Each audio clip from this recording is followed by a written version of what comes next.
Hey guys, I'm gonna go ahead and be respectful of your time and get started. What do you need, bud? It's my son Sterling. You got the food coming? All right. Thank you so much for coming out. I know it's a little bit short notice, but just a couple days ago, I decided that hey, I'm in town. I'm gonna have meetings everywhere, right? And we had one at Virginia Beach last night. We had one at Cape Charles this morning. This one, we got another one at Virginia Beach tonight. Then we're gonna be on the peninsula in Pocosin tomorrow. And we're gonna keep doing these things as much as we possibly can, right?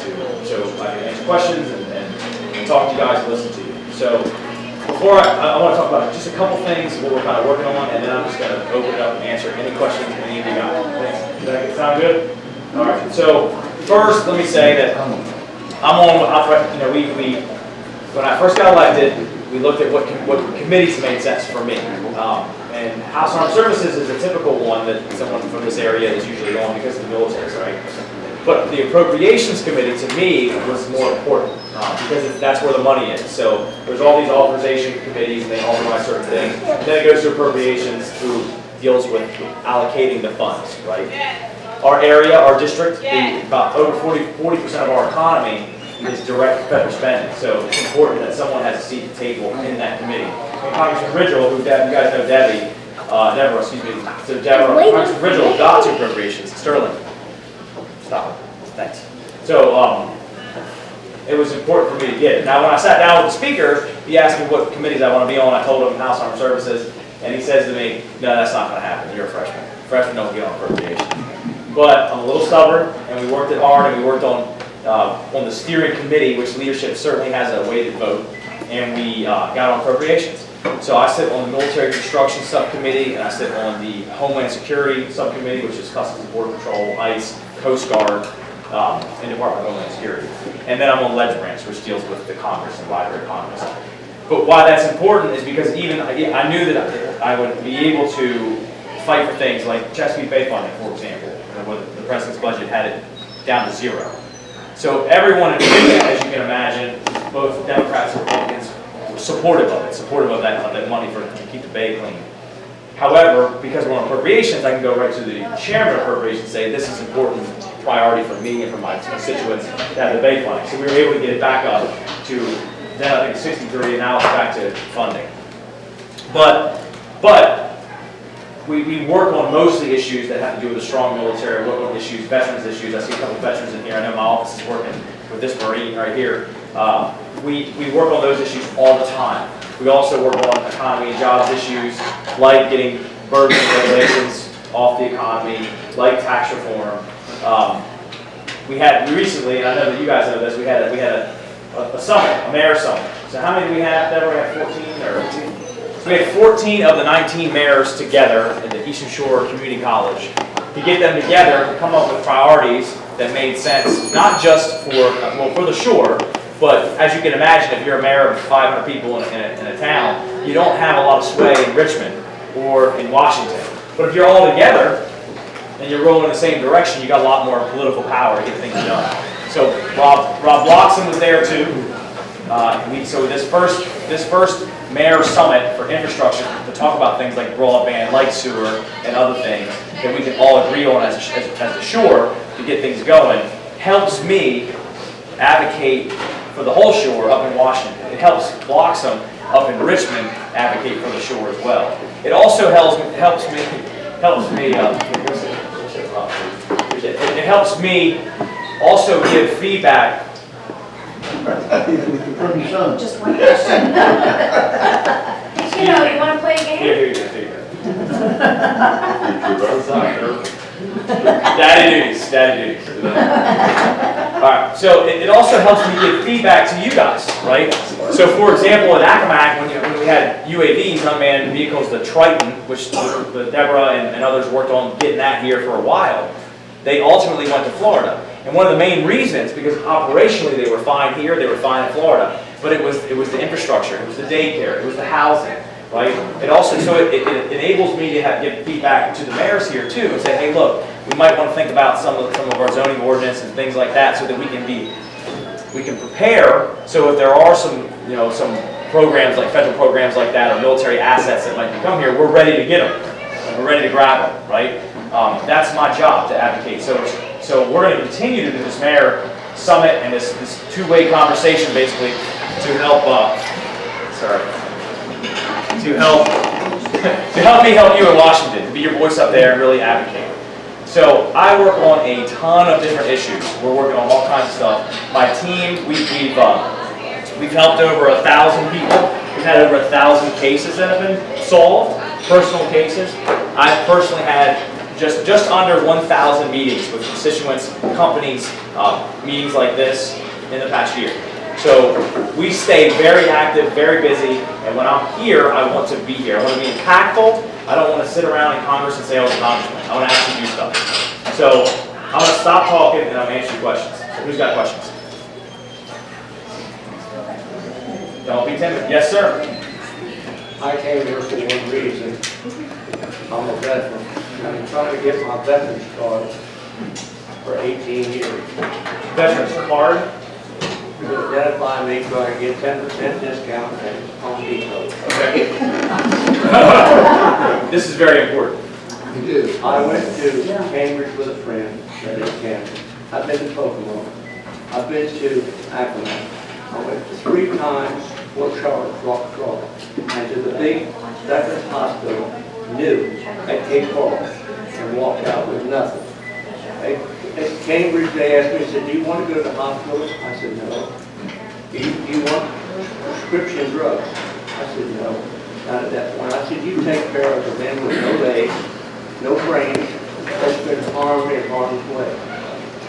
And so I've been trying. Now I'm diabetic. My medicine is a little bit expensive. I can handle it, but it would be nice to, what I was promised, that I could get a little something to eat. So let me ask you a question. So are you in the VA system right now? So what you need, not necessarily is a card, but you need to get in the VA system. You ain't gonna believe this. I asked the VA up here in Accomack. I didn't have a DD-214, I lost it. So I was in the presence of Dr. Laura Corbin, who's the cancer specialist here, in the presence of my daughter's home. My daughter's a nurse teacher at community college. She said, well, if you want your DD-214, just call John D. Williams, he'll get it for you. I said, wait a minute. Me call an undertaker? What the heck am I calling an undertaker to get the DD-214? She should call him. I think she gave you bad advice. 5 days. 5 days. I had it. 5 days. My son, when he needed dirt the other day, who was ex-Coast Guard, John David and Mike, they needed dirt DD-214, and I called John D. In 5 days, he had it again. I can't believe.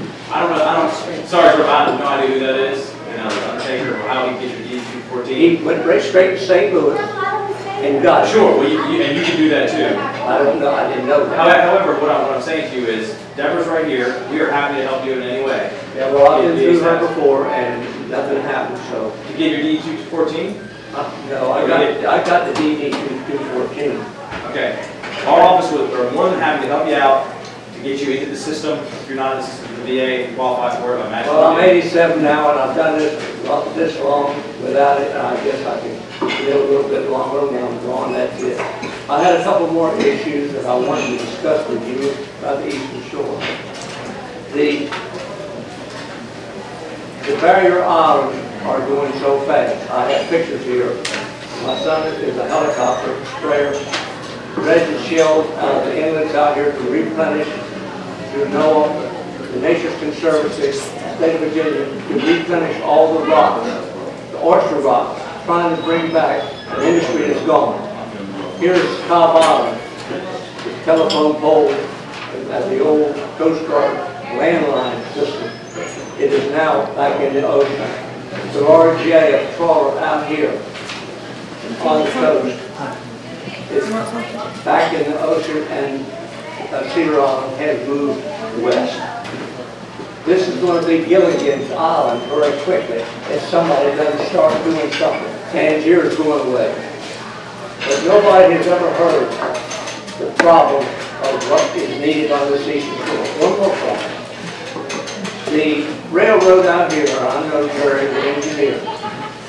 When Bayshore Concrete was operating, he would leave Cape Charles at 5 o'clock in the morning, hauling big concrete that was going to Washington State for the Atomic Commission.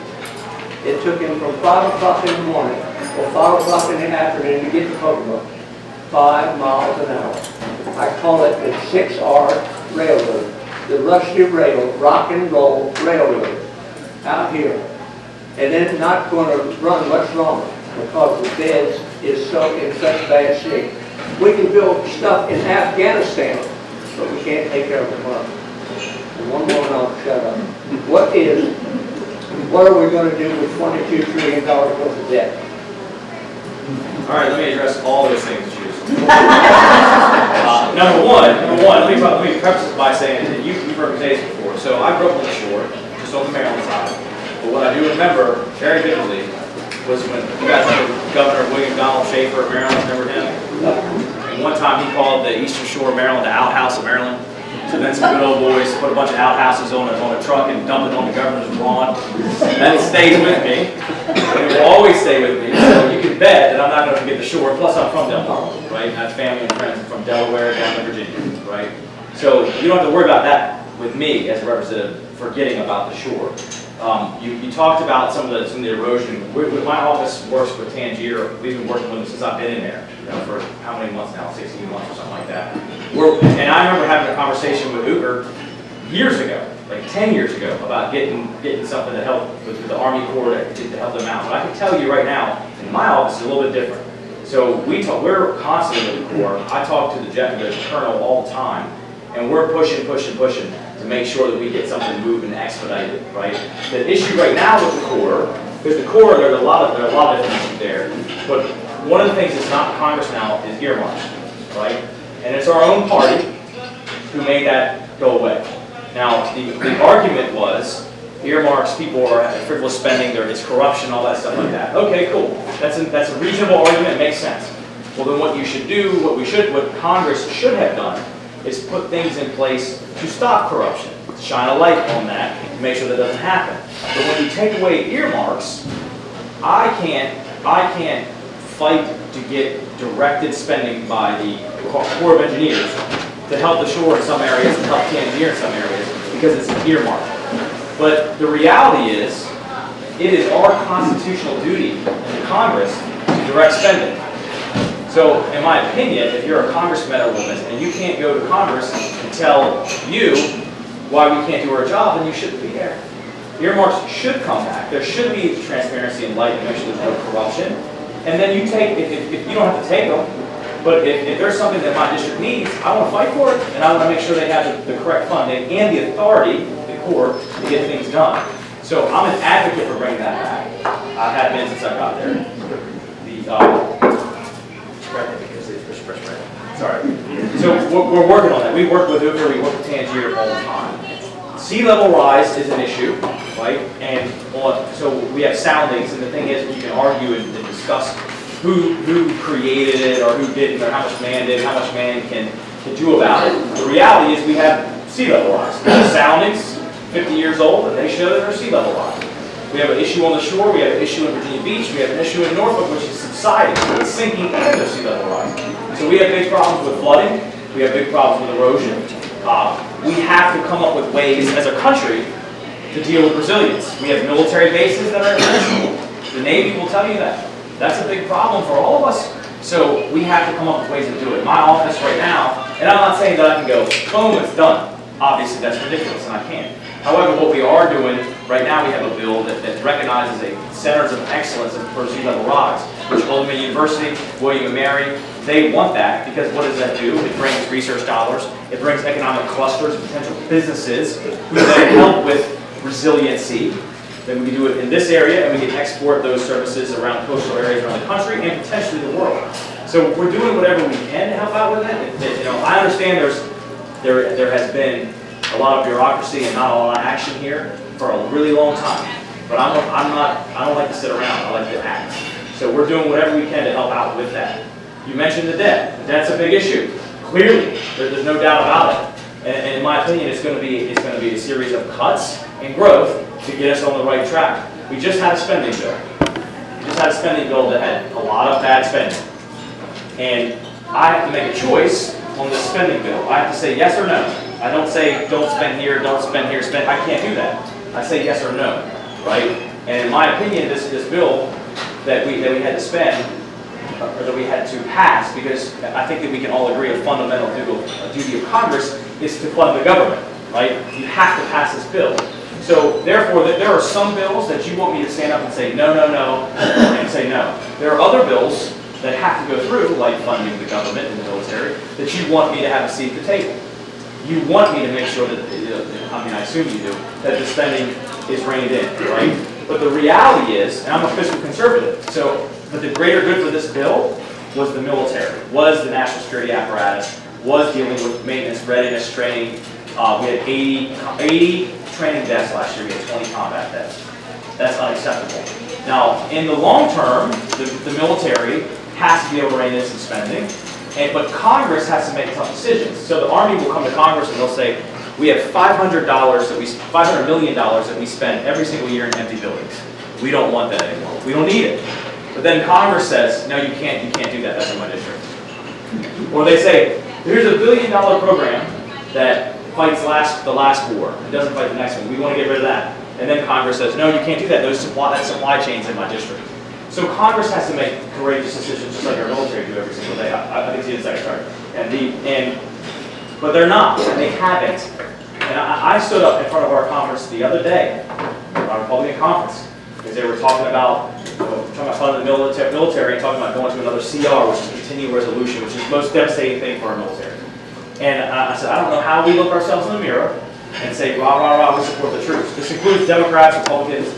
You can't say that you support the troops in Congress when you have done these things, which have directly affected maintenance, readiness, and people have died from faulty equipment. Everything didn't get what they needed to. That's unacceptable.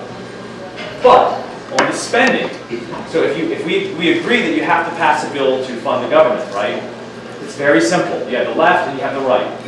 If you have, we have Republicans who don't vote for spending bills, right? They won't do it. Well, that's really dumb when you're talking about funding the government. You want them to have a seat at the table because in the beginning, if there are 30 less Republican votes that you know you don't have, but you have to pass this through, what does that do to the bill? It moves it to the left, which means more spending. So if all fiscally conservative Republicans are at the table in the beginning, the bill stays to the right. And it doesn't have to move a little bit to the left. But if they're not there, you have to get Democrat votes, which means you increase the spending. It's very simple. It's actually quite simple. So a lot of folks that talk about, rah, rah, rah, we want to fight, reduce the spending. If they're not at the table pushing the bill to the right, they're actually doing exactly the opposite of what they say that they're doing. But I think it's an absolute problem for sure. You talked about nation building in Afghanistan. I'm not a big fan of nation building. I agree with you with the infrastructure and doing it, bringing it here and spending money here and rebuilding America. I don't like nation building. I've never been a big fan of it at all in Iraq or Afghanistan. So let me answer another question. Yes, sir. My name is Gary Deanston, and I respect and salute all the military that's here today. I stand at the Court of Action Maine and the flag and say thank you. I just want to thank everybody for being here. All right, Colonel Scott, my first issue is I would like to see this national reciprocity get through. I live on Chincoteague, and if I come down here to a doctor's appointment and then I have to go to Pocono Walmart for something, or go north or something, I have to take my firearm back over to Chincoteague, or else get caught in Maryland. All right, second thing is, just about the last couple of years, Social Security has told us that they can't afford to give us a raise. All right, this year, and whenever they do give us Social Security a raise, it's a 2% or 2.5% or 3%, $5, $10, something like that. Well, then turn right around, Medicare goes up and takes it. And they're telling us that they don't have the money to give us a raise, but yet and still our government has got the darn money to send Iran, Iraq, all these piles of billions and billions and billions of trillions of dollars that they're getting from our Social Security, and I'm tired of it. The two things, two key points. So national reciprocity is something I supported. And Al voted for it. And that's stalled in Congress, I'll tell you where it is. So same thing in the Virginia House. You know, I support that. I voted for it this year. However, you mentioned something, the Senate, right? So you have the Senate too. And I think we have probably 500 bills now sitting in the Senate. 500 that we have passed in the House. Some of them unanimously, bipartisan, but they're just sitting in the Senate. So we need our friends over in the Senate to actually take action. So I don't know where it is in the Senate. I just don't know. But I know that we have done our part in the House to advance national reciprocity. In terms of Social Security, I said this when I campaigned for office. I say it now. When you look, and I started paying Social Security when I was on a farm. I'm 11 years old, shoveling chicken coop. Some of you probably did that too. I've shoveled a lot of chicken coop. So, I started paying taxes at 11 years old, right? But I know that when I get there, I don't think it's going to be there. And two things have to happen. Like for us, for my generation, not your generation, because this is important too. And I know, we get hit all the time. Oh, you want to kill grandma and all this BS. It's all crap, right? The reality is, however, the trajectory is not good, and it's our money, right? So if I know that if I want to have it there when I'm of age, that my generation has to lead on this, and we have to say, okay, we're living a little bit longer. We might have to bump the age up in Social Security. Let me say that one more time. My generation. My generation. So I don't see some stupid political ad, tomorrow. Oh, Scott Taylor wants to kill, take away your Social Security. It's all BS. My generation, right? So, and when you mention something else, I think it's important that you have a lockbox on it. It's your money. It's our money. Yeah, it's our money, but you have a lockbox where you have countries come over here and cut our throat. I don't know if they've done that specifically, but I know that it has been rated, that trust fund has been rated by previous Congresses. I don't think that we should ever have the right to do that because it's our money. So we want to have that program, lockbox, raise the age for my generation. But that's where I'm at on that. All right, one more thing. These politicians that has been in office for 30 and 40 years, I think it ought to be a law that they're not allowed to serve no more than 2 terms. So here's where I am on that. And I co-sponsored a bill the first month I was in office for term limits, is what you're saying. I thought 12 years is sufficient on both sides. You can move somewhere else or laterally or whatever, but 12 years in the House is good enough, 12 years in the Senate. It gives you enough time to get in there, figure out what to do, get some things done, get the hell out, right? So I support that. Here's the problem with that. Congress has to vote it in. That's the problem, right? Unless there's like a convention of the states or something like that. Has anybody come up with a bill or anything? There's numerous bills out there. There are numerous bills. There was one, most recently there's a bill that just got introduced that made congressional salaries go down to 0 in 12 years. These politicians that However, hold on a second. That sounds great at first glance. But then when you think about it, what that does after 12 years, if you're in there and you're very wealthy, then you don't care about the salary. So what you don't want to have is just wealthy people. You know what I'm saying? So at first glance, it sounds okay, but you have to think about it through a couple steps. But it does sound good. I like it, except for that piece. Like you want everyday people to want to serve and to be there too. Diversity of people in all different ways. But I do support term limits. Them being in there 30, 40 years, then they start thinking, hey, I own this government, I own this country. I know, I'm with you, man. I'm on the bill. I got there the first month I was there. Yes, sir. What I gave the congressman was a little summary of a project that the town of Saxus took on to produce some artificial reefs, and they embedded these. They look like big concrete spiders, and they embedded them with oyster shells, and they sent them out last year before we had all the winter storms and everything, by the public fishing pier out there, with 2 objectives that they wanted to accomplish. One was to increase the fishing give the fish some place to sit on, and also to, three actually. So the oyster spat could hang on to that area and produce new oyster reefs. And also, and one of the main reasons was to break the wave action coming in to help prevent shore erosion. And it seems to be doing the job. Through the winter with all the ice and everything else, they haven't moved an inch. So they went through all that. And I also gave a copy to Mayor Hooker last, when you were here the other time. He was sort of interested in it. But that is something that was done with a $7,500 grant and a lot of volunteer effort from the local people out there. And this could be an answer, not a complete answer, but a good way to help shoreline erosion all along the east, the bay side, and maybe even the seaside. Sure. The bay So side. I'm going to review too. There's something that I was working on in the state legislature that dealt with crowdfunding and local crowdfunding to do things just like this for local infrastructure. So on a smaller level. I just read lines in it. I'll be back to you. It might be a good idea to sound that on. It's not that out. You can get in touch with Denise Brewer, who's the mayor of Saxon. She really spearheaded that project. Let's do it. Definitely. Thank you. Yes, sir.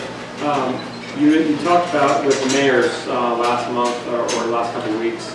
Can you talk a little bit about what you discussed with them as far as the infrastructure in reference to bringing those things that we need to attract businesses like the internet or absolutely. Natural gas, broadband, sewer, right? So there are, when you look at, I think it's Cape Charles, and the other one that has the Chesapeake, Hancock. So there's going to have to be some cooperation amongst the towns, right? The towns and stuff like that to be able to get things done. There's one of the, again, let me preface by saying one of the reasons why we want to get everybody together is we understand that.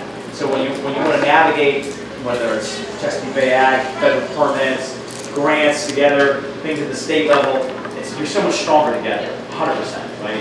And some of the things are going to, there's going to have to be give and take to be able to get what's best for sure.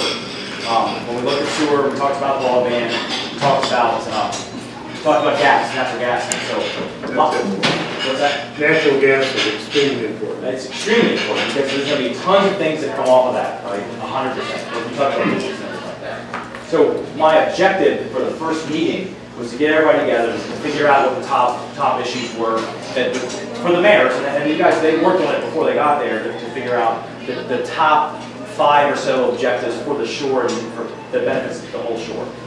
The second thing was to get them together, right, in the room. They're like, hey, you're stronger together, let's get this done. Let's continue to have this. I know that you had spoken about the Mayor Association as the previous thing that was happening.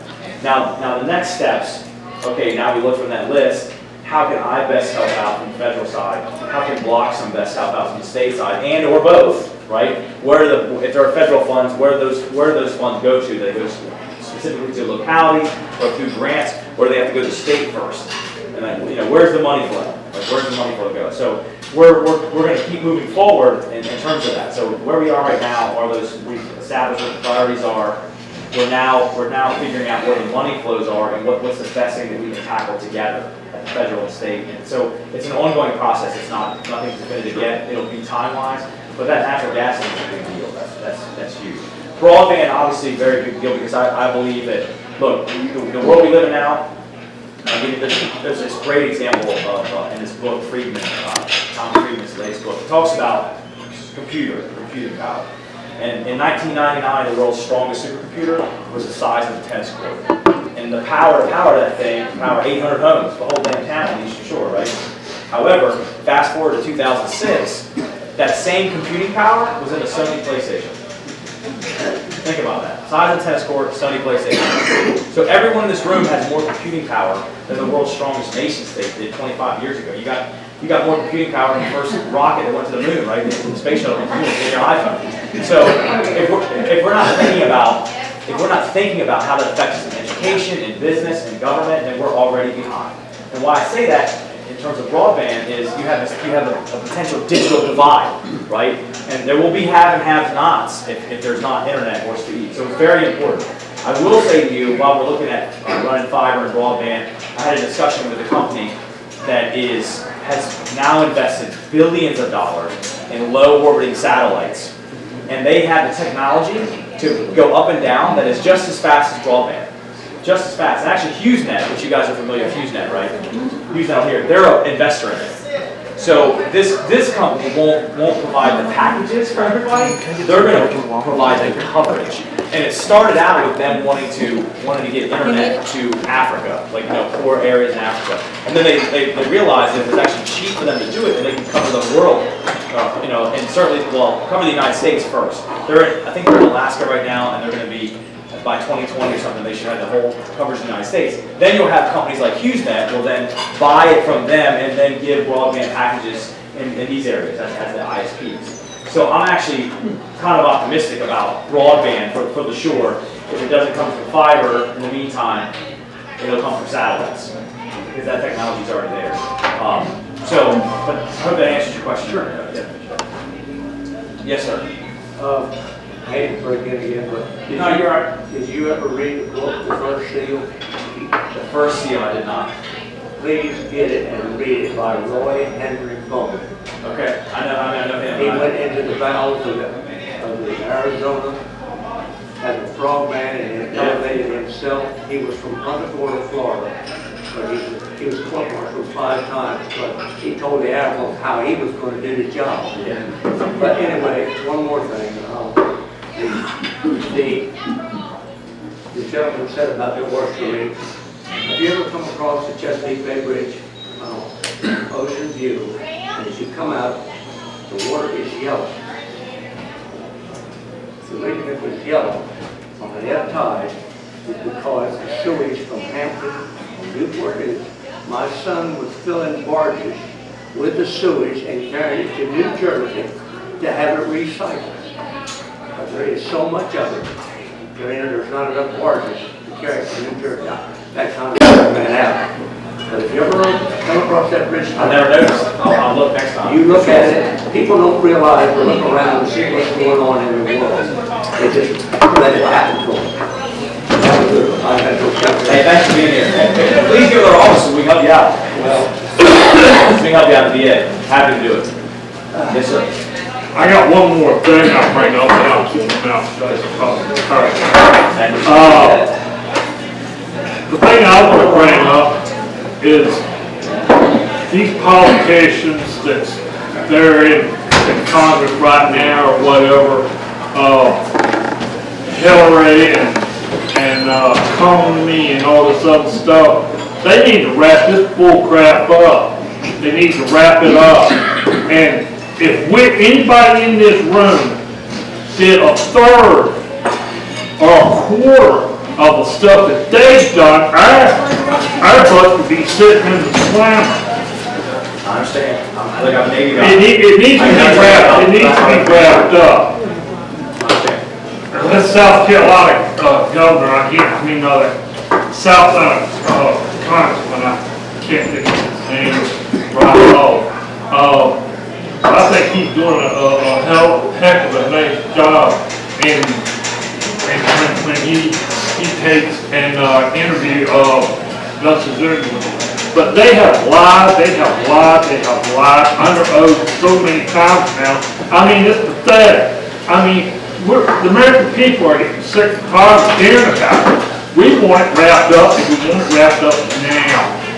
Enough is enough. I wish I could wrap it up. Go with the newspapers, time on that, and they love it. All right. Yeah, that's how they sell their paper. You guys have any questions over here? Yes. My issue here is mental health. I work for a company here on the shore, and I need to come home again. But there's a lot of bills that should have been passed, like having a P-test in order to receive different funds and monies. It's making my job a lot harder because somebody else is not doing what they're supposed to do. You know, I work with clients here in Shore that their fruit truck goes to whatever else, not what they actually need.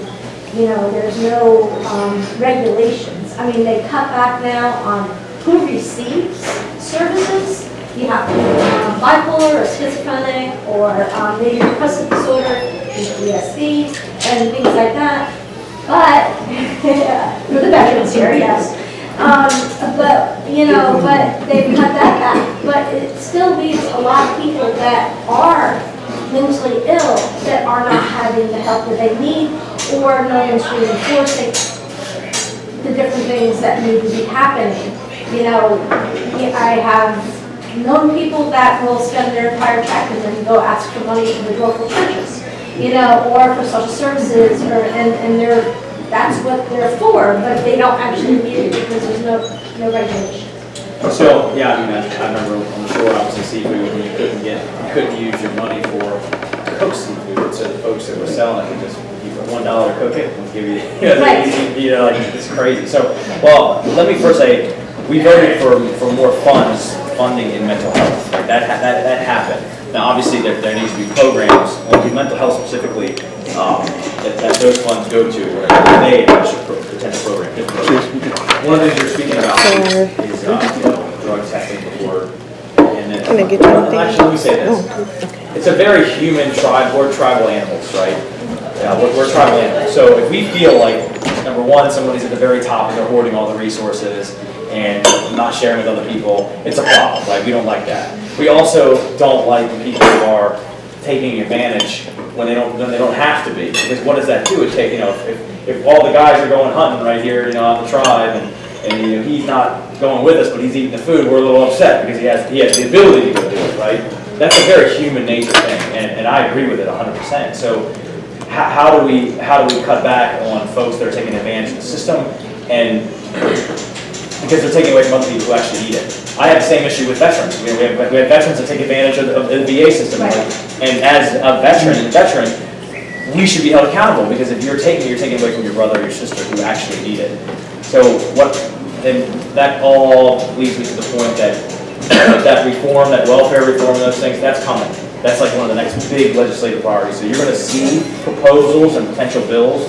Some of those things, I'm not on the committee of jurisdiction. They're probably already happening on those committees in terms of them just crafting the potential bills.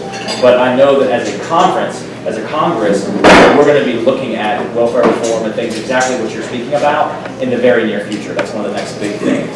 Hopefully. I know that because there are elections, people get scared and stuff like that to do tough things, but I didn't go there to do easy things. So that it's coming. Well, many.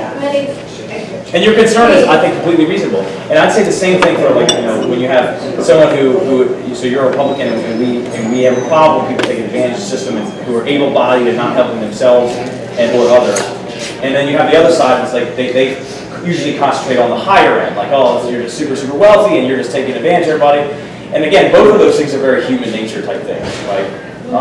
And they can both be bad, and there should be potential things to stop both of those things from happening. So. Well, we also have an area of our population, I just speak on the shore, that isn't able to get the help that they need because they have not been in a mental institution and they do not cover those criteria. So the United States got away from that, which has hurt us, right? So if you speak to my sheriff in Virginia Beach, where I live, he'll tell you, like, I run a mental hospital, more so than a jail. Yeah. Because they seek out, and they're a lot more comfortable being there. I mean, there's structure, there's medical treatment, stuff like that. So that's a big problem, and it's something that I think as a nation and as a Congress, and again, I'm not on the very front lines because I'm not on that community jurisdiction, but we need to rethink about how we deal with mental health, whereas we used to institutionalize. Maybe that wasn't the 100% the answer, but going all the way the other side probably isn't the answer either. So there has to be some sort of deep thinking about legislation, regulation, how we actually deal with that issue. I'd love to be able to, like, this is it, but Oh, no, I understand that. I was just wondering where we are on helping. Some of the stuff there's definitely going to be some reform coming on some of the points that you hit. I know that's we talked about it in the conference that's one of the next things. Yes, sir. I got a couple things like VA. I hope maybe you can do something. Anyway, You spend a whole career changing the VA. I'm a Vietnam vet, and I see these people come. I've been waiting 4 years by VA. 4 years. I know them 5. But anyway, I have what they call vocal surgery to happen, think it happens, something happens. And I cannot figure why the people come back from Iraq, get 100% like that. And I've been waiting, I can't get that. I think I'm waiting for them to die. I know it's gonna happen soon, I'm a Vietnam vet. I got Agent Orange, but yet the people here in VA don't hear. That's what I feel, they don't hear how the people just want to come back from Iraq. Iran get, I work every day with them. They get just 100% like that. And I said, I've been waiting 4 years for them VA, I know it's 5, but they say 4. And it's ridiculous. I got Agent Orange, I take, I don't know how many, mineral medicines, I'm taking 27 in the morning, but I'm taking 5 at night for depression and mental ability. And I know I can't get there to go but do what it should. And that's why I called you on to begin with. You had help, I got to admit. Yeah, we're ready and more than willing to help out. I get your generation of veterans went through some stuff that we didn't go through. I get that. And yeah, there's a lot more light and political light on this generation right now. And I get that. But look, not lost on me, man. And I'm more than willing to help out and go to bat for you at any time. Well, you have me, I'm not gonna admit. If somebody needs to go to VA right now, we've got one to react back, bless their heart. And there's a lot of folks, unfortunately, your generation that were not diagnosed with PTSD and even traumatic brain injury because they didn't even know about that, right? Like so, now that's happening, and when you look at population of homeless veterans and stuff like that, a lot of them are from that generation that weren't diagnosed or misdiagnosed, and it's a big problem.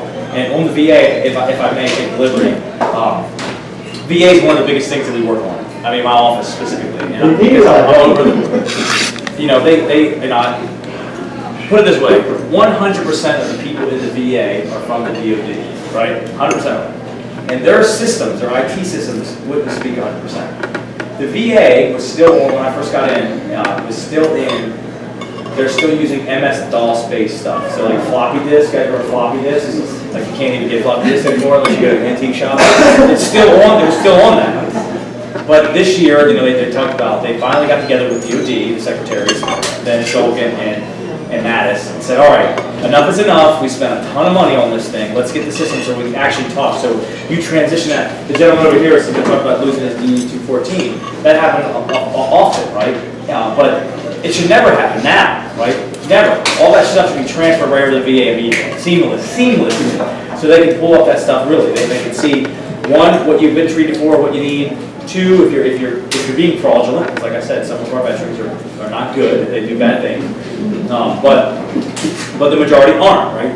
And the majority have a problem, they don't have a record or something like that. That stuff should already transfer. VA should have that immediately. So you reduce wait times. You're like, oh, well, Vietnam, he served right here. There was Agent Orange right there. Yeah, we understand it, right?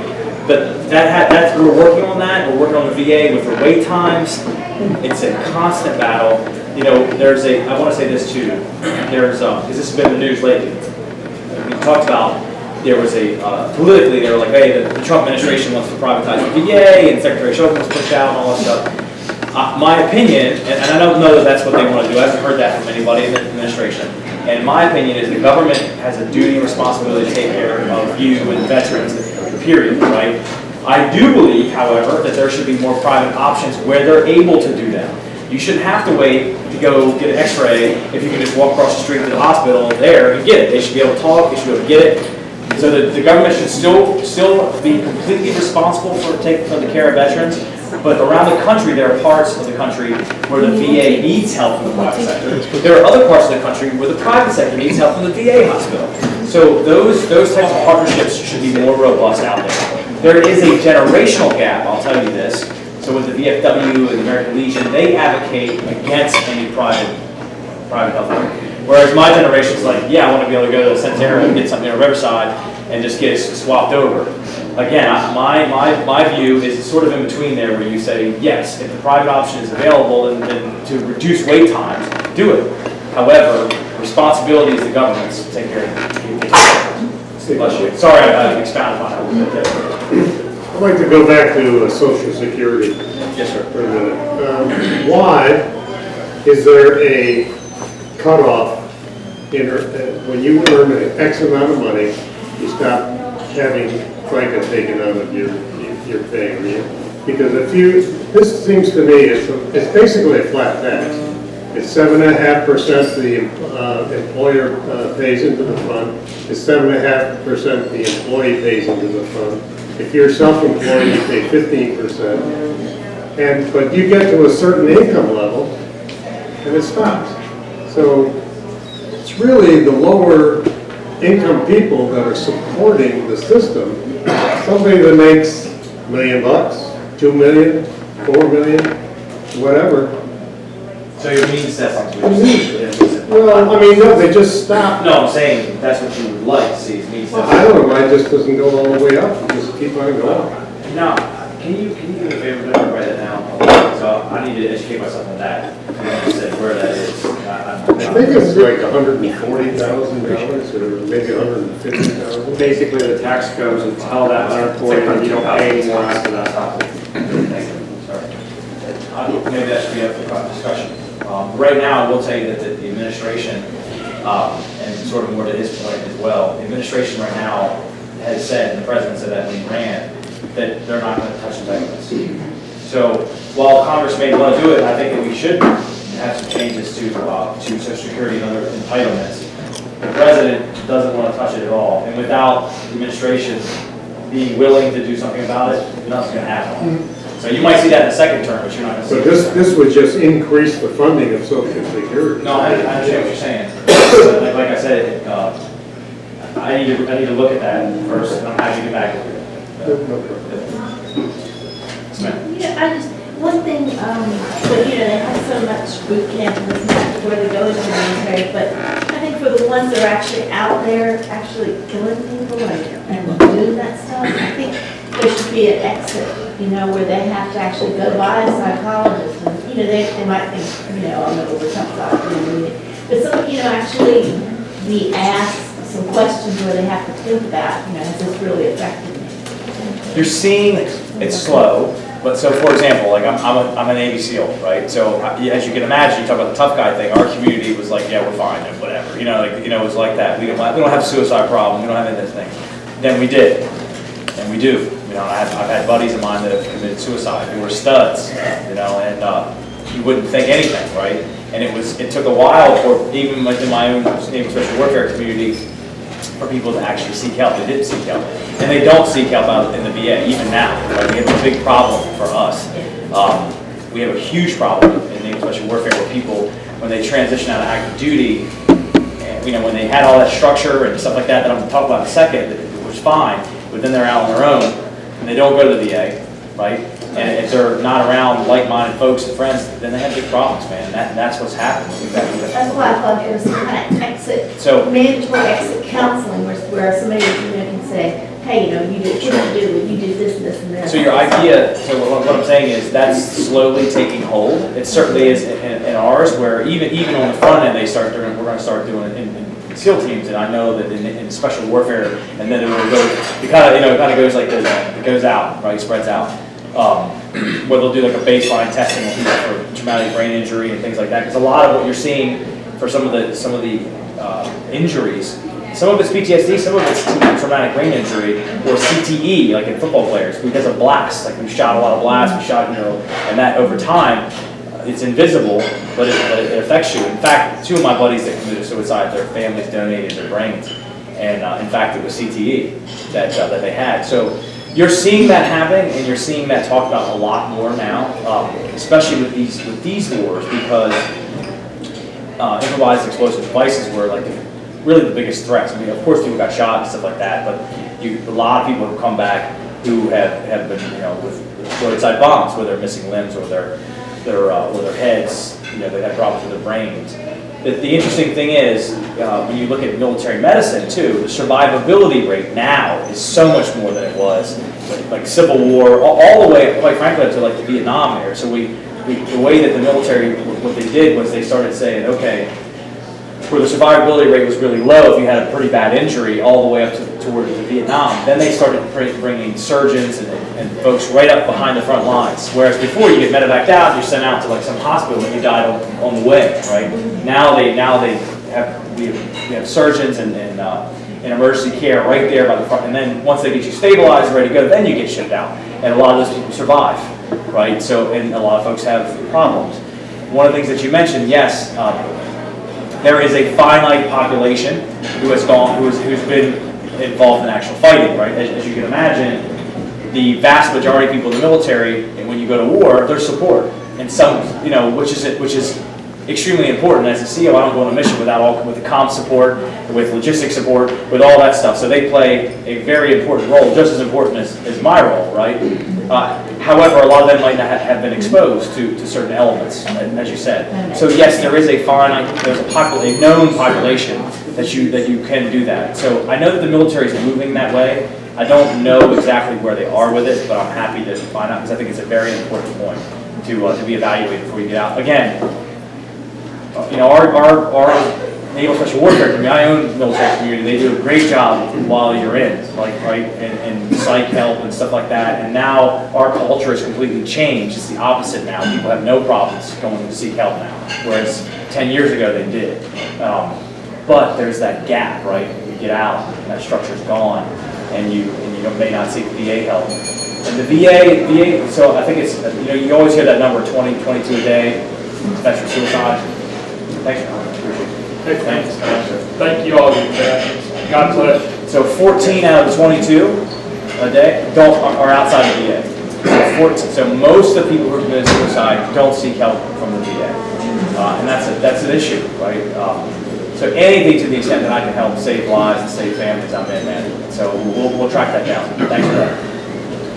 The opiate problem that we have here on the shore, is there any new regulations that they're setting forth for the doctors here that prescribe those? That's a constant issue with regulations at the state level. I put a bill in when I was a state delegate to reduce the time frame for physicians when they prescribe to record it faster, right? In terms of prescriptions, I give a prescription in 30 days, or it was something pretty long before, and then my bill actually failed, but now it's been implemented to reduce that at the time.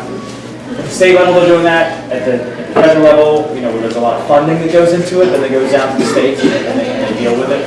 But yeah, that's such an important issue, and a tragic one, that lawmakers are absolutely working on it. And doing things like regulations and also funding for different programs. What was the gentleman we were just with a little earlier? Yeah, Robert. He mentioned, he talked about the prescription. When you hear about like gateway drug and marijuana, no, gateway drugs are Percocets, man. Gateway drugs are opiate-based drugs. That you get addicted. So the short answer is yes, people are on that all the time, trying to figure out what the best way is, what the best policy is. Yeah, the computer systems from hospital to hospital, are they an open computer system? So that we don't have people going from hospital to hospital looking for those types of... The pharmacies are open systems. You can go online and punch in stuff and see how many times the person has been filled, what doctors filled it, what they supplied it Right, with. but it's only regulated if the insurance company is paying. If they're paying out of pocket, they can have as much as they Oh, want. the insurance company, no, that's what I'm saying. Yeah, the insurance That's company what- regulates, but yeah, there's lots of rules. This is out of pocket. Yeah, out of pocket. Yeah, I'm just not familiar with There that. are areas, you can go onto a website and punch in and find out every place that this person has gotten that prescription filled. If you just punch in for Virginia, then it's just for Virginia. But if you punch in Virginia, Maryland, you see it, you gotta punch in what you want, but yeah, so a lot of times. Do we have the red flags, like popping up? Yeah, there's red flags popping up on computers. I don't know how, if I don't know if it's a little private. It'll have to be HIPAA policies. compliant, right? It has to be HIPAA compliant, whatever that Yeah, flag is. yes. Well, look, I have to wrap up, guys, but I want to thank you again for coming out today, for sure. We'll be back on the shore as much as possible. I won't forget the shore, I promise you. And I'm looking forward to working with you guys. I'm looking forward to getting some big things done for the shore. So we got a primary June 12th, and we have November election, so love to have your support. So thanks, guys. Appreciate you.